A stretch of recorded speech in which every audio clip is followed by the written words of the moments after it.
And we're coming to you live from the Built Ford Tough studio, from the Beat Box, from the Built Ford Tough studio. Boomer Esiason, Greg Giannotti. It's Boomer and Gio on the Fan, simulcast across the country on CBS Sports Network and wherever you are in the free Odyssey app. Good Tuesday morning. I had a different type of commute this morning. 2 hours and 15 minutes in from Albany. That is something that I probably won't do again, but it was definitely interesting. And then coming through Jersey and the Lincoln Tunnel and all of that, listening to a ton of Chris McMonagle. I could not get enough of Chris McMonagle. 2 hours and 15 minutes of C-Mac and Fleegs and his callers. And it was a reality check now that the fun of the Knicks playoffs are over. Still have the fun of the Rangers playoffs that gets going on Wednesday. I am fully aware. But that has a shelf life on it, too, even if they are able to win the Stanley Cup. And then the rest of the summer for Mets fans is going to be watching the Yankees lead their division, and the Mets are going to go down the toilet, and we're going to talk about blowing up the entire roster. I had that epiphany this morning driving in. It's going to be a long summer for the Met fan, isn't it? Again! Good morning, Boomer. How are you? Yeah, I'm doing great, G, and congratulations again on your award yesterday. Thank you. I saw some pictures, and you looked very important up there. Oh, yeah, here's my proclamation I brought in for you to see. Oh, wow. Okay. Yeah, there you go, the proclamation.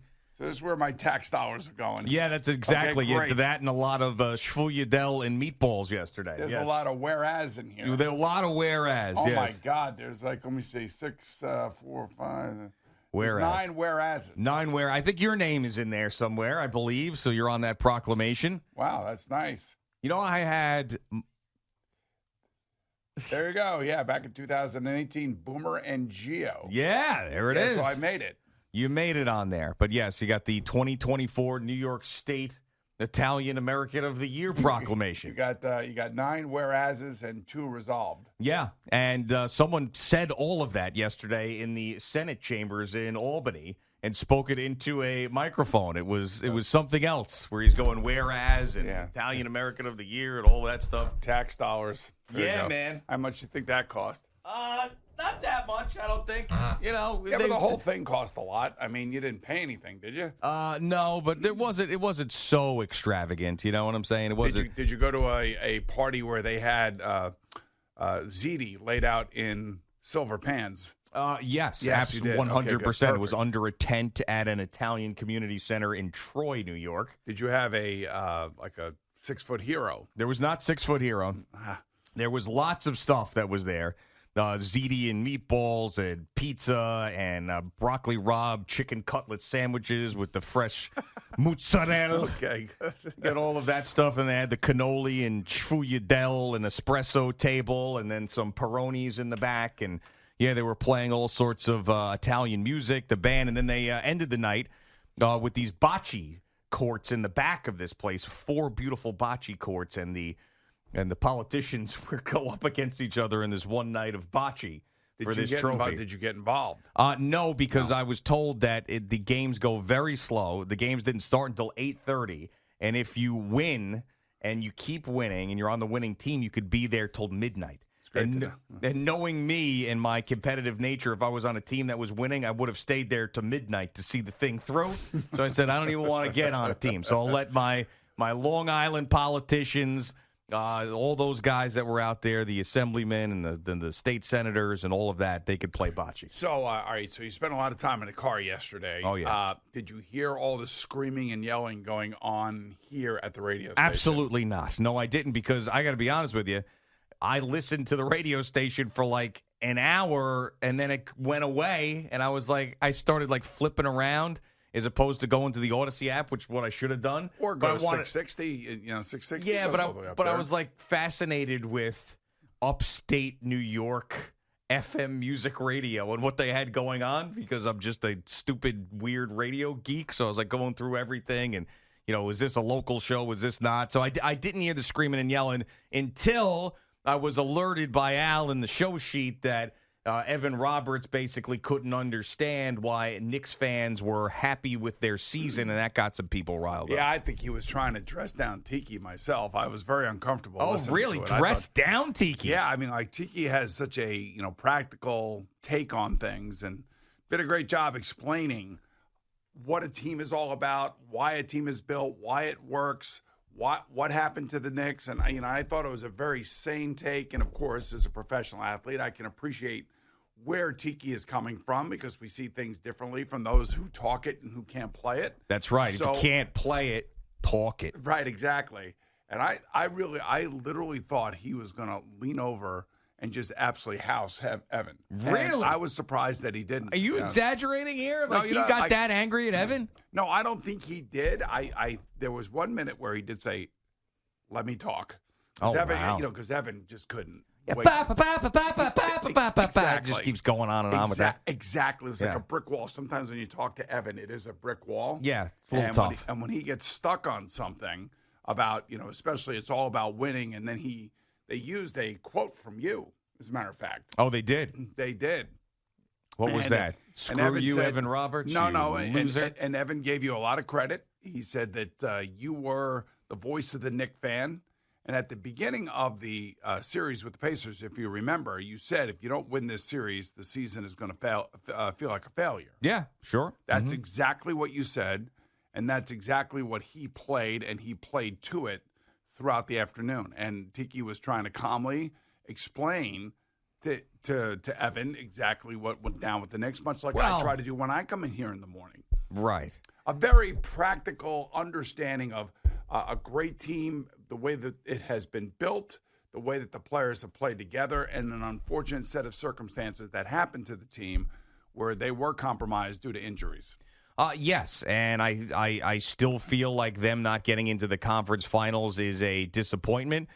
They should have been there, but they were just too undermanned, and the fact that Jalen Brunson broke his hand made it impossible for them to beat the Celtics anyway, so it was a little bit easier to deal with the Game 7 loss, but there's extenuating circumstances, yes. And I understand that this business is, and at times when it's at its best, is a black and white argument. That's why shows like First Take are successful and things like that. And if you have a strong take on something, you don't back down. The middle ground sometimes can be boring, but with this particular situation, I mean, I kind of think you have to look at the facts, and it's not just that the Knicks lost in 7 to the Indiana Pacers. Is the team that the Knicks were fielding at the end of this series could not compete with a good playoff team in the Indiana Pacers. And I feel like we gave credit to the Pacers yesterday. And, I mean, they couldn't lose this series once the Knicks got that hampered, and they shot the lights out in multiple games, and now they're moving on. Again, though, a very practical take on things. Oh, yeah. A very understanding take on things. And I just think that, Evan, used your words prior to the series starting as the end-all, be-all way that, every Knicks fan should feel. That's all. Yeah, and there was a lot of screaming and yelling going on. Well, I think that is I think that's a good argument. And I think that Evan has become quite the antagonist when it comes to the Knicks fan because he had to deal with lots of Knicks fans hating on his Nets when the Nets were relevant for 2.5 minutes. So I think he's trying to get back at the Knicks fan with that, and I think he probably did a pretty good job of that. So, but I'm more interested, and I hope CeeLo has some of this, of Tiki. You thought that Tiki was going to house Evan at some point Well, there was a minute where he basically said, well, shut up and let me talk. That's how I felt. Wow. And I felt like there was tension. And I don't blame Tiki. I'm on Tiki's side. I'm 100% on Tiki's side. Yeah. I mean, I didn't listen to the whole conversation, but I feel like I would be on Tiki's side as well. Yeah, again, because like we had explained earlier in the morning, our feelings about the Knicks and what we think that they should do. Yeah. They were going through that as well. And I don't think that, there was much flexibility when it came to Evan and the way that he was presenting it. And he used your words to back the way that he was presenting things. How much of this did you listen to yesterday? I sounds like a lot. I got to be honest with you. You were in the car for a while? Yeah, I got caught up in it. Yeah, you got caught up in it. You were driving around. I was. I I almost, called Norm from East Islip. Oh, wow. You almost got involved that much, so. Because Evan was pissing me off. Yeah, well, that means he was doing a good job as a talk show host, what I right? mean. That's is very entertaining. Yeah. And I thought Tiki did a hell of a job of just, trying to calm him down. Yeah. Well, I'm excited to hear some of it. I did see the one video that was sent to us by somebody that was commenting on not only Evan's appearance, but his accessories that he was using while doing the radio show. Someone who was an executive who thought that, and who will remain nameless, that thought that Evan's appearance working for a company, a successful radio company, and a radio station that is worth millions of dollars, he should not be looking like that. So I thought that was a very interesting Evan take. Forgets that he has a camera in his face. Does he forget? I think he does forget. And he's on SNY every day. It says SNY all over that studio. Yeah, I don't think he really cares. That's the thing. That's a little bit of a problem, But I don't think he does. And that's why I know when I got that text too, I was like, I had to turn the TV on just to see what he was talking about, and I was like, oofa. Now supposedly he's shaving this beard off on Friday at DJ's. Oh, okay. And That's getting a a good time haircut to do or it. something or whatever, but I guess he's given up on the whole Pete Alonso thing. Well, that's kind of. To me, it seems like he's given up. Yeah, I guess, which is sort of lame. You took it this far, and now all of a sudden you're just bailing halfway through. Yeah, it doesn't seem right. Doesn't seem right, but that's their thing. You're not going to believe me when I say this. Okay. But there were 3, count them 3, no exaggeration, people that came up to me yesterday, 3 different, independent, not in the same group, 3 different people that came up to me yesterday that said that they would like you to run for governor. Now, I was like, that would be not good for our show. He's telling me if that were someone who called Mike, listen, I take a massive pay cut. Okay, so they pay me a fortune. Not if you play it right, Eddie. You got to understand these people know how to play the game. I don't know how to play that game. So. No, but yeah, there was multiple people. I was like, wow, there's that many people with the Boomer support. Yeah, 3 people. Yeah, okay. Yeah, but I mean, how many other guys out there you think anybody could saying like, oh, Phil Simms should be governor or Bill Cowher should be governor? Like, no, I mean, they're all saying you. Maybe Bill Cowher should be governor of Pennsylvania. Phil Simms should be governor of New Jersey. I would be governor of New York, and we'd get nothing done. We'd just argue the whole time. You think that's the way it would work? Probably. Yeah, I heard a lot of that yesterday. Phil Simms would be like, hey, you're a dumbass. Yeah, that dumbass. Kind of People say to me, why can't you pass a bill? Because everybody's a dumbass. That's right. Yeah, but I thought that, has that ever crossed your mind Absolutely at all? Not. Nope. To be a mayor or a governor or a local politician? I couldn't. 5 minutes into it, how do you think I would be? You'd be probably a little bit ticked off. I'd get out of my office. Yeah. Get out of here with this stupid. I kind of think that's the way you got to be to make change, though. Yeah, I would like to think so, yeah. But now that ship has sailed. Yeah, I was fascinated by some of this stuff that I was watching yesterday. Like, I'm sure you were. But think about this. So the assemblyman. So I've got my assemblyman. He's Italian. He's Italian guy. That's how I got up there. You're Italian. He's Italian, and now all of a sudden you're Mr. New York Italian. Yeah, Mr. New York Italian. Right. Jarrett Gandolfo. So he's a guy. He's a Sayville guy. Look at that picture. I mean, look how polished you are. Look how far you have come. Yeah. You are standing there with the American flag, the Italian flag, and the state of New York flag. You're standing in front of a podium. Yeah. He's the one who looks like a governor. He does. Yeah, and this, by the way, so this is at the governor's mansion where we were having lunch on the portico, if you will. Did you say hi to the governor for me? She was not there. She was in Ireland, which I thought was an odd place to be on New York Italian Day. I mean, is come she on. working on that portal thing? Yeah, for Dublin, yeah, where everybody's showing their junk. But there was some scuttlebutt. So you see the podium there? You can actually see there's supposed to be the New York seal on where that. is that? So I heard there was some scuttlebutt. Did they rip it down because you're Italian? No, but there was some scuttlebutt that because a lot of the Italian-American legislators were Republicans in the Italian Day felt a little Republican that they took the seal off. 100%. That was the scuttlebutt. It's just 100%. And I was thinking, I was like, man, I would have liked to have the seal in front of me here. It's a good picture, but right, they just cannot help themselves. Yeah, at all. I remember I introduced President Bill Clinton. Oh, see, that's introducing a sitting president is a really, really cool honor. Regardless of whether you voted for the person or not, that is a really cool thing. It was over on the Intrepid, and I want to say it was around Memorial Day. Okay. And there was a fundraiser for the Intrepid Museum, I believe. And I remember standing in front of the podium, and the presidential seal was on the podium. Yeah.